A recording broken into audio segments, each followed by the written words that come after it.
반갑습니다, 여러분. 게시탐정 장전도사입니다. 네, 여러분.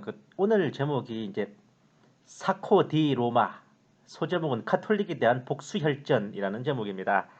먼저 좀 시작하기 전에 다른 얘기를 좀 할게요. 요한계시록을 소재로 한 소설들을 일명 환란 소설이라고 부릅니다. 여기에 대개 이제 두 가지 분류가 있어요. 첫째는 계시록 전체를 조감해서 소설화하여 쓰는 것이고, 둘째는 계시록의 일부를 각색하되 이제 초점을 한 사람의 주인공에게 맞춰서 쓰는 겁니다. 이 첫 번째 해당하는 작품이 팀 라헤이 목사의 레프트 비하인드 시리즈. 그리고 잘 알려져 있지는 않지만 유대인 종말학자 코헨 박사의 휴거 그 이후의 생존, 그리고 유명한 유대인 종말학자 살렘 키르반 박사의 666이라는 소설들이 있어요. 제가 이 소설들도 한번 다음번에 다 리뷰를 해드릴 거예요. 그리고 이제 계시록 일부를 각색하되 한 사람의 주인공에게 초점을 맞추는 작품들은 송명희 시인의 표, 그리고 유선태 목사의 후 3년반, 권여원 작가의 터미네이터 라인 덧 23시 59분, 그레이 신드롬, 이런 작품들이 여기에 속합니다. 사실 권여원 3부작은 환란 소설 축에도 못 드는 음모는 섞어찌개지만 그래도 일단은 포함시켰어요. 그리고 첫 번째, 두 번째 모두에 해당하는 참으로 계시록 소설에 있어서 선구자적인 작품이 어니스트 앵글리 목사의 휴거입니다.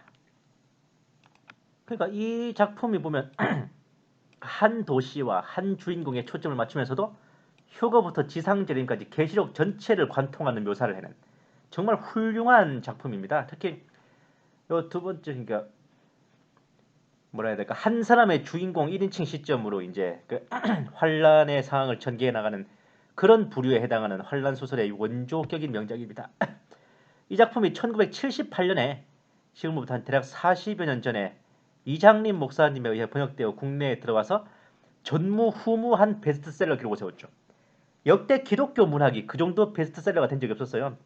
지금도 이 기록은 깨지지 않았습니다. 그 이래로 국내의 모든 환란 소설들은 바로 이 휴거 소설의 클리셰에서 벗어나지 않습니다. 스토리라인을 대충 보면요, 신앙 상태가 시큰둥한 주인공이 어느 날 얼떨결에 교회 갔다가 하필 그날 목사님이 마지막 때와 휴거에 대해 설교를 하시고 제대로 예수 한번 믿어볼까 말까 고민하다가 다음으로 미루는데 하필 그날 밤에 휴거가 일어나서 혼자 남겨져. 짐승의 표를 받지 않으려고 동분서주 피하다가 결국은 잡혀서 수용소로 끌려가 주리를 틀리고 코렁탕을 먹고 그곳에서 예수님을 영접하여 구원받은 후 장렬하게 순교한다. 송명희 시인의 표나 아니면 후 3년 반 등등 거의 모든 환란 소설들이 이 스토리 라인을 벗어나지 않습니다. 심지어 계시록 전체를 조감하여 소설화하는 이런 부류에 속하는 작품들도요. 그러니까 특정 주인공에게 초점을 맞추자고 계시록 전체를 관통하는 작품들도 주인공의 동역자나 절친이 바로 이런 운명을 맞는 모습을 반드시 넣습니다. 그래서 진한 감동을 더해주고 있죠. 저도 환란 소설이 아마 있는 대로 다 읽어봤어요. 그런데 어느 순간 소설마다 이제 줄거리가 이제 배경하고 등장인물만 다르고 다 거기서 거기다라는 걸 제가 깨닫기 시작했죠. 근데 항상 불만이었던 게 뭐다? 우리는 왜 저런 정신승리밖에 할 수 없는 걸까? 뭐 장렬하게 순교했다는 게 뭐 승리는 승리인데 그 작품 속의 스토리로 보아도 그 주인공 입장에서는 승리지만 또한 그 신세계 질서 체제에 흠집 하나 못 낸 거잖아요. 피로스의 승리란 말이죠. 상처뿐인 영광이라는 것이. 드물게 이제 적그리스도에 맞선 성도들의 군사적인 저항을 그려내고 있는 레프트 비하인드에서도 주인공 레이포드와 그의 딸 클로이를 중심으로 한 환란의 군대가 세계 정부를 맞아 연전연승을 거두긴 해요. 하지만 대국적으로 보면 이게 공세를 벌여서 밀어내기 승리를 하는 게 아닙니다. 페트라 성으로 보다 안전하게 밀려나기 위한 지연전을 펼치는 거였단 말이죠. 그냥 이것도 크게 보면 뉴월드에는 별 타격을 못 주는 건 마찬가지였습니다. 계시록을 꼼꼼하게 읽어보면요, 적그리스도와 세계정부가 최종적으로 파멸하는 아마겟돈 전쟁 이전에 그들이 한번 쌍코피가 터지다 못해 반신불수가 되는 일대 타작을 당한 장면이 나와요. 그것은 바로 바빌론의 파멸입니다. 큰 성 바빌론이 하루아침에 개발살이 나고 땅의 왕족들이라는 상고들이 하루아침에 부도가 나 통곡하고 성읍은 순식간에 더러운 새들이나 노니는 폐허가 돼버리는 이런 호쾌한 모습들이 나오는데 이 좋은 걸 왜 빼놓고 쓸까 싶은 생각이 들어서 본 게시탐정은 제 소설 작품의 이 부분을 빼먹지 않고 부지런히 기록해 두었습니다. 아따 또 광고지라고 자꾸 했다 그죠? 이건 제 소설 페이지를 약간 캡처한 겁니다. 이제 하나님의 도우심으로 우리는 이곳 세계정부의 수도 큰 음녀 바빌론에 대해 심판을 내릴 것입니다. 와.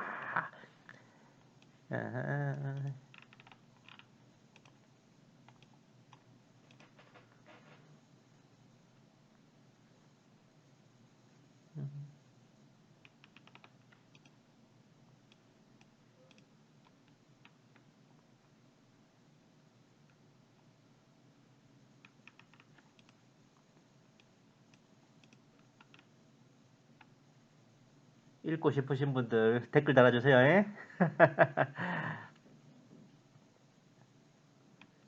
이 소설을 이 미션 계시록 소설을 제가 처음 쓴 게 2005년입니다. 그리고 지금 스토리로 개작이 완성된 건 2012년이었고 최종적으로 출판한 거는 2017년이었어요.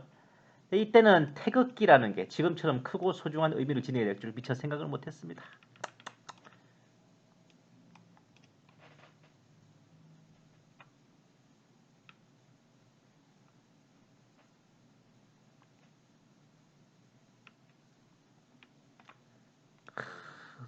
세계 정부의 수도가 떨어지고 적그리스도의 궁전이 함락되고 주인공의 손에 땅바닥에 내던져지는 붉은 용 깃발의 모습.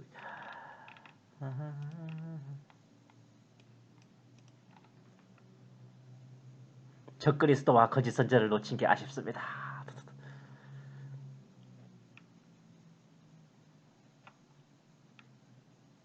존만한 새끼. 간혹 이제 읽어보신 분들이 얘기를 해주시는데 제일 통쾌한 장면이라고 의견을 주신 장면이었어요. 주인공이 적그리스도의 집무실로 쳐들어가서 이제 옥좌에 탁 걸타는 장면이에요.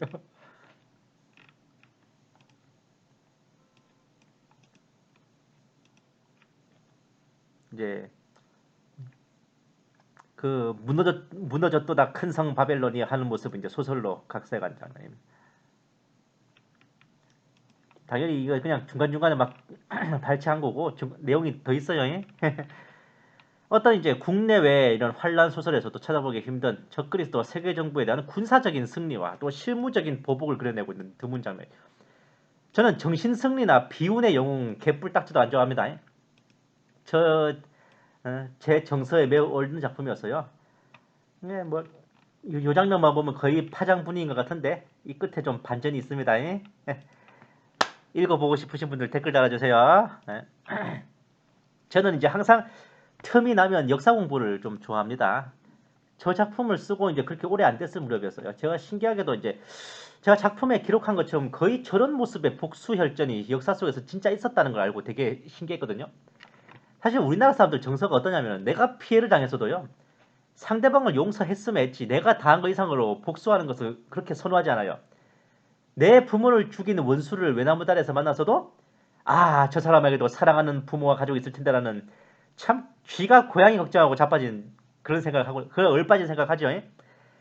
그러면서 막다른 골목으로 몰려 담벼락에 기대서 원수를 향해 힘껏 내지른 칼날은 그의 심장을 비껴 멀쩡한 담벼락에 꽂혀버리고 그렇게 자비를 베풀고 돌아서며 원수를 향해 한마디를 남깁니다. 너는 이미 내 마음속에서 죽었다. 특히 우리네 크리스찬들이라면 더 그러겠죠. 그러니까 호구와트 수석조업장 소리 듣지. 에?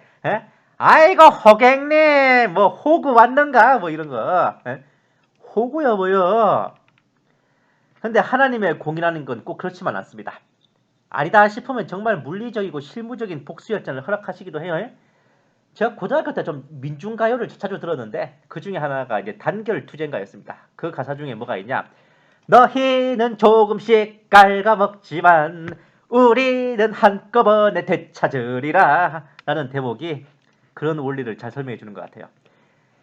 7년 대환란 동안 성도들을 야금야금 괴롭혀오다가 바빌론이 한 큐의 쑥대밭에 피바다가 됐어. 이어서 아마겟돈으로 한 큐의 적그리스도와 거짓 선지자가 파멸하죠.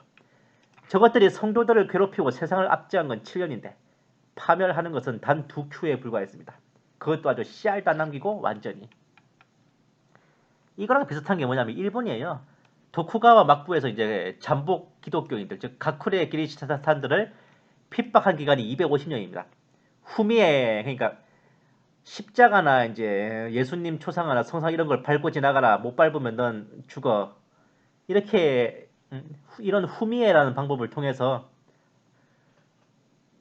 추미에가 아니라 후미에 그렇게 순교를 당한 성도들이 28만 명입니다. 또 그런데 태평양 전쟁 때 히로시마 나가사키에 떨어진 단 2개의 원자폭탄으로 숨이 끊어진 일본인이 28만 명이었죠. 250년간 순교당한 성도들의 숫자만큼 단 2번의 원폭투하로 갚아주신 겁니다. 특히 나가사키는 기리시찬들이 끌려가서 순교를 당했던 곳이었습니다. 한마디로 우리나라로 치면은 졸두산 뭐 그런 새남터 그런 곳이었죠.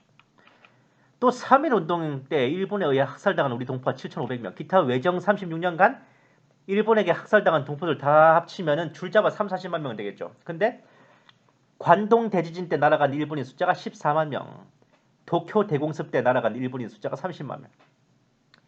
36년간의 희생을 단 2번에 되갚아주신 또 복수열전이기도 했습니다. 하나님 계산 정확하세요? 에? 어쨌든 7년 대환란 말미에 일어난 바빌론 멸망의 예표라고도 할 만한 그 사건을 발견한 것은 카톨릭과 개신교의 종교전쟁 역사를 공부하면서부터였어요. 아시다시피 로마 가톨릭은 우리 기독교의 뭐 종갓집, 큰집, 뭐 우주 그런 게 절대로 아니에요. 에? 기독교의 탈을 쓴 바빌론입니다. 바알과 아스타롯을 숭배하던 가나안 우상 종교의 대통을 그대로 이어받은 이단 중에 이단이요, 이교 중에 이도요, 이교요, 배도와 배교와 배신의 끝판대장이라고. 이 갓나 새끼들의 1000년이 넘는 기간을 교회와 크리스찬들을 압제했습니다. 가톨릭의 종교 재판과 핍박으로 인해 학살당한 크리스찬들 세보면 최소 6,800만 명, 최대 8천만 명이 이른다는 통계도 있어요. 6,800만 명을 일단 교황청에서 인정한 거야. 참으로 이 땅에 교회와 이스라엘이 생겨난 이래로 이렇게 교회와 성도들을 박해하고 핍박하고 압제하고 탄압한 천하의 개쌍놈들이 없다고 할 터인데, 루터와 칼빈을 중심으로 한 종교개혁이 일어난 이후에도 개신교의 교세가 확정되기 전까지는요, 종교재판을 통해서 이단으로 몰리고 개종하지 않으면 온갖 수치와 고문을 받다가 결국 화형을 당하기가 일쑤였습니다. 얀 후스라는 사람 유명하죠. 이 사람은 세속군주, 그것도 황제가 생명 보장의 약속을 생명 연장의 꿈, 메치니코프의 생명 연장의 꿈이 아니라 생명 보장의 약속을 황제가 직접 친서로 남겨주기까지 했는데, 종교재판소에서 어떻게 했냐? 이 후스의 면전에서 그 친서를 진짜 휴지 조각처럼 찢어버리고 그를 화형에 처했습니다. 진짜 이 가톨릭은 개쓰레기 같고 생양아치 같은 짓을 우리 개신교를 향해 눈 하나 깜짝 않고 저질러 왔던 거예요. 교황청이란 게 생긴 이래로 교황청의 수도이자 중심지는 로마시였습니다. 그러니까 지금처럼 바티칸 교황청이 생기기 전이에요. 이 로마는 옛적 로마 공화국 이래로 수도였습니다. 어지간하면 잘 함락이 안 된 도시였다고.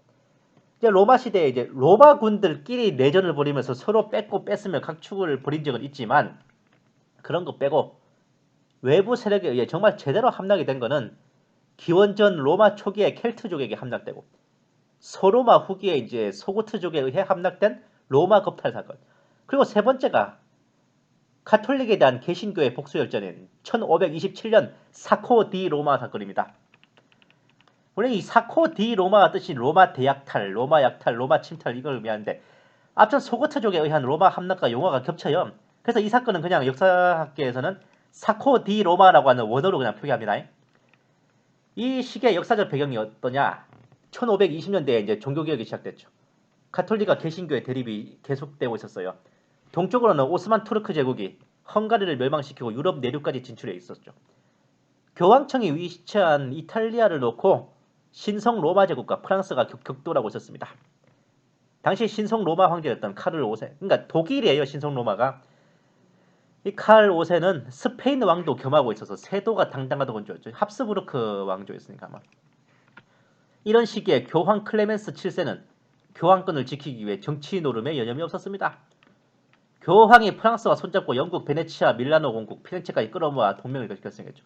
십자군 이래로 다시 한번 교황을 중심으로 한 거대한 세력이 이루어졌습니다. 여기에 뚜껑이 열린 황제 칼 5세는 그날로 제국군을 소집하여 이탈리아를 향해 대대적인 침공을 개시합니다. 제국의 역사.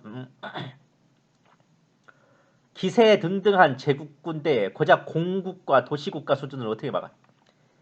이탈리아 북부에 있던 밀라노 공국이 한 큐에 낮아빠지고 제국군은 기세등등하여 이탈리아 내륙으로 깊숙이 진격하고 있는데 성경 말씀에 악인을 멸하시려면 먼저 그의 눈가를 삐게 한다고 하셨듯이 이런 위기 상황에서도 정작 그 교황은 천하태평이었어요. 뭐 영국, 프랑스, 피렌체, 베네치아 이런 동맹국들을 믿었던 모양인데 영국은 그 천리 만리 밖에서 군대를 보낼 각이 아니었습니다. 프랑스는 이미 이전에 신성 로마 제국에 대패를 당한 적이 있어서 그 피해 복구하기도 후달렸어요. 진짜 인사치레로 좀밖에 안 보냈다 이가 군대를. 또 베네치아는 뼛속까지 장사꾼들이야.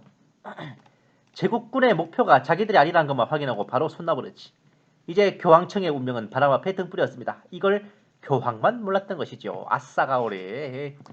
동맹군들이 그렇다 해도 자체 교황군이라도 좀 건재하면 좋은데 니콜로 마키아벨리 그 군주론의 저자죠.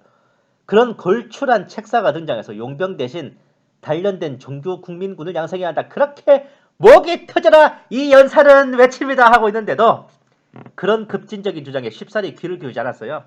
더군다나 교황청은 이 국민들에게 무기를 쥐어주면 반란을 일으킬 걸 더 걱정했다고. 그러다 보니 군대 양성에도 아웃 오브 안중.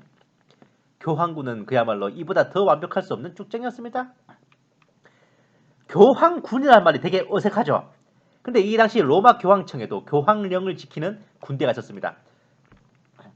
지금이야 바티칸 시국 하나 뭐 개불 진짜 겉벌이 껍데기도 안 되지만은 이 당시만 해도 교황령이 웬만한 나라 하나 크기만 했어요. 이탈리아의 한 6분의 1, 6, 7분의 1 정도 되는 크기였으니까. 통수권자는 당연히 이제 로마 교황 또는 교황이 임명한 사령관이죠.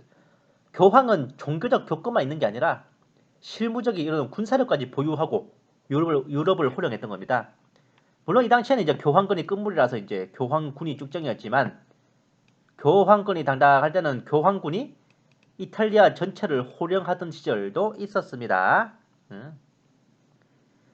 그 호시절을 상징하는 인물이 교황의 서자이며 교황군의 사령관인 체사레 보르지아입니다. 따단 이 양반이에요. 이 사람 얼굴 좀 잘 봐주세요. 누군가와 좀 비슷할 거야 아마. 어디서 본 기억이 있을 거예요. 제가 뒤에 바로 설명드릴 거예요. 이게 체사레 보르지아인데 이 양반의 아버지 되는 교황 알렉산드르 6세. 참고로 보르지아라는 제목으로 보르지아인가? 하여튼 미드도 있어요. 미국 드라마. 여기에 이게 체사레 보르지아의 아버지 교황 알렉산드르 6세가 그 역할 맡은 배우가 그 유명한 제레미 아이언스였죠. 이 사람이 자신의 권위를 높이기 위해 성모 마리아의 성화를 자기 교황의 부인이 있어. 부인 얼굴을 뺏겨 그리고 예수님의 성화를 자기 아들인 체사레의 얼굴을 뺏겨 그리게 했다는 설이 있어요. 그래서 우리가 흔히 예수님의 얼굴을 알고 있는 모습이 사실 예수님이 아니라 체사레 보르지아의 얼굴이라는 겁니다. 진위 여부는 알 수 없지만 보시면 우리가 흔히 성화에서 보는 예수님 얼굴하고 되게 비슷합니다. 예? 되게 좀 달라 보이죠 이제. 예? 다시 이제 본론으로 돌아서요. 이 마키아벨리의 국민군 양성 주장 자체가 당시까지의 패러다임을 뒤집는 좀 획기적인 아니라 쉽사리 받아들이기 힘든 것도 있었고 잠시 마키아벨리가 피렌체 정권을 잡고 국민군 양성했을 무렵 프랑스에 침공을 당했는데 그 침공을 못 막아서 이제 정권이 무너지고 쫓겨났던 그런 비운을 당하기도 했어요. 더더욱 그의 제안을 받아들이기 힘들었을 수도 있습니다. 왜? 실패했으니까. 근데 말이요. 아무리 국민군을 제대로 훈련시켜 양성해도 도시국가 수준의 이 군대가 유럽에서도 정말 손꼽히는 강군인 그 프랑스 군대를 무슨 수로 이겨. 하지만 그런 뒷내막보다는 당장 눈앞의 결과가 시큰둥했기 때문에 더더욱 그랬던 거죠. 그리고 교황 클레멘스 7세가 결정적으로 방심했던 이유가 있어요. 아무리 교황과 황제가 사이가 나빠도요. 명색이 신성 로마 제국도 카톨릭을 믿고 그 황제도 카톨릭교도인데 설마 로마와 교황령까지 쳐들어오겠나 싶었던 거죠. 서류상으로는 그랬어요. 근데 일이 그렇게 교황 성하 유어 홀리네스 뜻대로 돌아갔으면 사코 디 로마라는 사건이 역사책에 왜 기록돼? 예? 요때 제국 군대는 용병들이었는데 전쟁을 자주 일으키던 이 칼 5세는 이 용병들에게 제대로 페이를 못 줬어요. 임오군란 때 구식군인들 마냥 열정페이에 시달리던 군인들은 그러면 우리가 알아서 현장에서 문재인 소득주도 성장 및 최저임금제 최저시급으로 알바비 수금합니다. 라고 해버렸던 겁니다. 이것이 로마의 운명을 결정지어버렸습니다. 로마를 향해 쾌속의 진격을 개시하는 제국군의 뒤를 교황군과 프랑스군과 베네치아군이 열심히 추격하고 있었지만 이 베네치아 군대는 자국의 안전을 확인하자마자 쬐어 개새끼들 진짜. 교황군과 프랑스군은 제국군의 대포 사거리만큼의 안전거리를 확보하기 위해 40km의 간격을 유지한 채 추격하는 참 병신 삽대가리 짓을 하고 맙니다. 밤낮 없이 정말 줄다 넘쳐서 이 제국군의 뒤통수를 잡아채도 모자랄 판에 대포 사거리 밖에서 안전거리 유지하고 그리고 대포 사거리만큼의 안전거리는 그냥 말이 그거고 40km 간격이면 그냥 추격을 포기한 거예요. 이거는. 예? 거기다가 교황군 사령관이 피렌체 사람인데 자기 고향이 제국군에게 약탈이라도 당할까 걱정되어 중간에 피렌체에 또 이틀이나 머물러버리는 엄청난 삽질 애향심 돋습니다. 예? 교황군이 이틀 동안 피렌체에 머무른 동안 제국군은 진격을 계속했어요. 결국 교황군이 로마에서 이틀 거리에 도착했을 무렵 로마는 제국군에 함락되고 말았습니다. 당시 로마 시민들도 교황과 마찬가지로 에이 설마 그래도 카톨릭을 믿는다는 신성 로마 군대가 로마랑 교황처럼 어떻게 하겠어? 라는 어디서나 온 그런 자신감인지. 근데 제국군이 성벽 앞에까지 닥쳐오자 그제서야 스위스 용병 500명과 시민군 5,000명을 모아 필살적으로 방어에 나섰는데 운 좋게 제국군 사령관을 저격해서 죽이는 것까지 좋았지만 여기에 뚜껑이 열린 제국군이 격렬한 기세로 로마를 공격하여 방어선을 무너뜨리고 로마는 그대로 함락되었습니다. 하루 만에. 교황군이 도망치는데 여념이 없는 동안 스위스 용병들만이 교황을 지키기 위해 싸우다 몰살당했어. 마지막 남은 189명 중 147명은 성 베드로 대성당 계단에서 전멸했습니다. 그들이 시간을 버는 동안 교황 클레멘스 7세는 마지막 남은 스위스 용병 42명과 함께 바티칸을 떠나 산탄젤로 성으로 꽁무니를 빼고 말았습니다. 여기까지만 보면 이것이 왜 가톨릭에 대한 개신교의 복수열전인지 이해가 안 될 수도 있죠. 하지만 제가 앞전에 그랬잖아요. 서류상으로는 그랬지. 근데 일이 그렇게 교황성하 유어 홀린에서 뜻대로 돌아갔으면 사코 디 로마라는 사건이 역사책에 왜 기록돼? 라는 말의 의미가 이제부터 빛을 발합니다. 열정페이에 시달리며 문제인식 소득주도 성장 최저시급을 기다리고 있던 이 용병들의 주머니 사정과 더불어 로마를 함락시킨 이 제국군의 정체는 바로 루터교 신자들이었어요. 루터는 설교를 통해 교황의 사치스러움과 호사스러움, 교황청 지도급들의 부정부패와 비리행위에 대해 질타했는데 그 말 돌려서 말하면 로마 교황청에는 보물이 많이 있다는 소리입니다. 그렇지 않아도 로마 카톨릭을 적그리스도의 앞잡이 사탄의 무리들 정도로 생각하고 로마 교황청을 적그리스도의 소굴로 생각하던 판에 주머니 사정까지 겹치게 되자 이거는 울고 싶은 때 쌍싸대기 맞은 거예요. 그동안 기나긴 세월 교회와 크리스천들을 핍박하고 학살해왔던 로마 카톨릭의 버러지들에게 조직의 쓴맛을 보여주고 지옥의 맛을 미리 체험시켜줄 복수의 기회가 왔던 것입니다. 하필 로마를 함락시킨 제국군 병력들이 죄다 루터교 신자들이 이게 뭐야. 이거는 진짜 하나님이 심판하신 거예요. 이거는 진짜. 로마가 함락된 직후 포로로 잡힌 교황군 1000명을 공개 처형하는 것으로 시작한 제국군은 로마 교황청을 갈아 마셔버렸어요. 로마 교황령 내의 모든 성당들을 약탈했고 유명한 시스티나 소성당도 박살내버렸습니다. 군인이고 사제고 남자란 남자들은 모조리 칼밥으로 만들어 수녀와 일반인을 막론하고 여전한 여자들도 모조리 죽였어요. 이건 제가 그냥 죽였다고만 표현했는데 설마 여자들을 곱게 죽였겠어요? 그 부분은 검열 삭제합니다. 그리고 죽은 시체들은 교황청 성벽에 못 박아 데코레이션을 했어요. 그리고 이런 제국군의 로마 점령은 원박투대도 아니었어. 반년 동안이나 그 짓을 했어요. 그야말로 느긋하고 여유있게 갈아 마실 수 있었습니다. 로마 인구의 3분의 2가 날아갔습니다. 살아남은 사람들도 숨거나 도망쳤어요. 로마 교황청에 세워진 르네상스풍의 건축물들 다 콩가루가 됐죠. 폐허가 된 로마의 피해는 과거 로마가 불바다가 되었던 시절에 네로 황제 때 로마 대화제를 능가했습니다. 서고트족이 로마를 약탈할 때도 여기에 비하면 신사들이었대요. 서로마가 멸망할 때도 이 정도는 아니었다고 할 만큼의 엄청난 참사였습니다. 이 카톨릭의 성소들이 짓밟히는 장면들입니다. 꼬라지 좋다.